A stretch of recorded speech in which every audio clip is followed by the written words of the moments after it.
नमस्कार विद्यार्थी मित्रांनो, आज आपण वर्ग 6वा येथील सगळ्यात महत्वाचा चॅप्टर म्हणजे ऑपरेशन्स ऑन फ्रॅक्शन्स या चॅप्टर बद्दल थोडंसं जाणून घेऊया. यामध्ये बेसिकली आपण काय करणार आहेत की दोन आपल्याकडे क्वेश्चन्स आहेत. एक म्हणजे इम्प्रॉपर फ्रॅक्शन्स मध्ये प्रॉपर मिक्स फ्रॅक्शनला इम्प्रॉपर फ्रॅक्शन मध्ये कन्वर्ट करायचं आहे. दुसऱ्या क्वेश्चन मध्ये आपल्याला इम्प्रॉपर फ्रॅक्शनला मिक्स फ्रॅक्शन मध्ये कन्वर्ट करायचं आहे. ओके, आणि इथे त्याची खाली उत्तर दिलेले आहेत आणि त्यानंतर मग 2-3 आपल्याकडे. तर आपण आज हा जो पार्ट आहे पहिला हा करून पाहूया, म्हणजे मिक्सचं इम्प्रॉपर.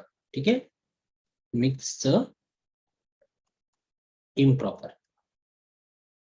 आता मिक्सचं इम्प्रॉपर कसं करणार? मग मिक्स म्हणजे काय?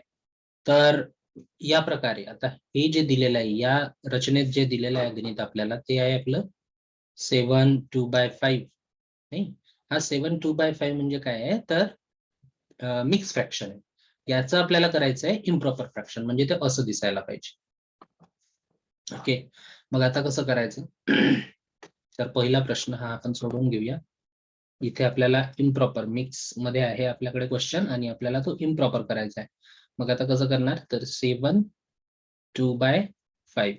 आता याचा अर्थ काय असतो की दिस इज नथिंग बट 7 + 2/5. ओके, मग आता याच्यात हे उत्तर सोडवायचं कसं? तर याचा गुणाकार याच्यासोबत, ओके, आणि या दोघांची ऍडिशन आणि भागाकारात हे. ओके, तर पहा आता 5 7 जा 35, बरोबर, गुणाकार झाला. आता इथे काय आहे? इथे प्लस आहे, मग इथे प्लस आणि इथे काय? 2. ओके, सो आणि खाली आपल्याकडे भागाकार होता 5, मग 5 जशीच्या तशी. म्हणजे काय आलं? 7 2/5 आपल्याकडे आलं 35 + 2/5. मग आता या 35 ला आणि 2 ला ऍड करून घ्यायचं, तर काय येणार आपल्याकडे उत्तर? 37/5. 37/5.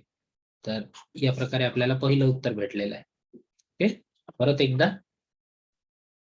कारण एकदा एक गणित तुम्हाला समजलं तर बाकीच्या आरामात समजतील.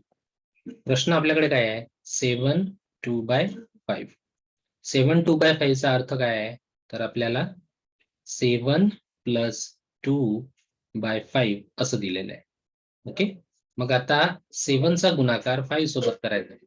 ओके, जो डिनॉमिनेटर मध्ये जी संख्या आहे तिचा गुणाकार पहिल्या टर्मच्या न्यूमरेटर मध्ये असलेल्या संख्येसोबत करायचा. आता इथे न्यूमरेटर मध्ये किंवा डिनॉमिनेटर मध्ये, डिनॉमिनेटर मध्ये इथे काहीच नाहीये, म्हणजे काय असतो? 1 असतो.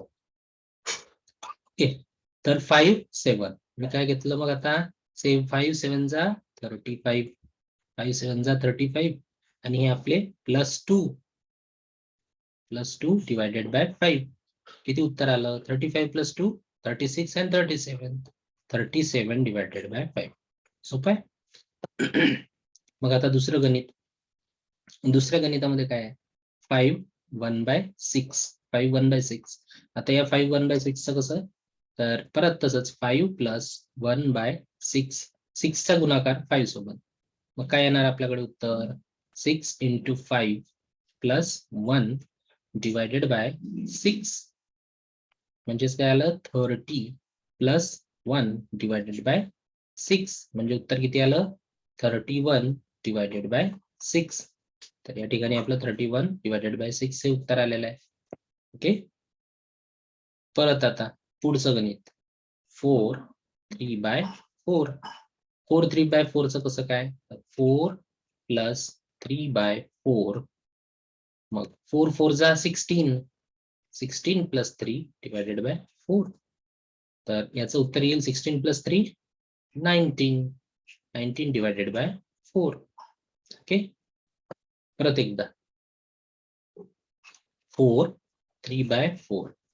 याचा अर्थ काय आहे? 4 + 3/4. मग आता 4 × 4 याचा आणि याचा मल्टिप्लिकेशन, राईट? 4 × 4 + 3 divided by 4. तर काय आलं उत्तर आपलं? 4 4 जा 16. 16 + 3 divided by 4 is equals to 19/4. या ठिकाणी 19/4 हे उत्तर आहे. त्यानंतरचं गणित 2 5/9. ओके, याला कसं लिहिणार तर 2 + 5/9. 2 + 5/9. मग आता 2 + 5/9 चं कसं काय येणार उत्तर? 9 2 जा 18. बरोबर, 2 5/9. परत एकदा 2 + 5/9. तर 2 × 9 + 5 /9. ओके, मग आता 9 2 जा 18. 18 + 5 /9. किती येईल उत्तर? 18 + 5 is 23 /9. या ठिकाणी 23/9 हे उत्तर आपल्याला दिसत आहे. Next question 1 5/7. तर हे कसं लिहायचं? 1 + 5/7. मग आता 7 1 जा 7. 7 × 1 + 5 /7. So 7 1 जा 7 + 5 /7 is equals to 12/7. तर 12/7 या ठिकाणी आपल्याला हे उत्तर दिसत. सो हा झाला आपला पहिला पार्ट, म्हणजे हा क्वेश्चन इथे सॉल्व्ह झालेला आहे. ओके, तर पुढच्या भागासाठी या क्वेश्चन साठी आपण नेक्स्ट व्हिडिओमध्ये पाहूया. तर तोपर्यंत थँक्यू. चॅनलला लाईक, शेअर आणि सबस्क्राईब करा. Thank you very much.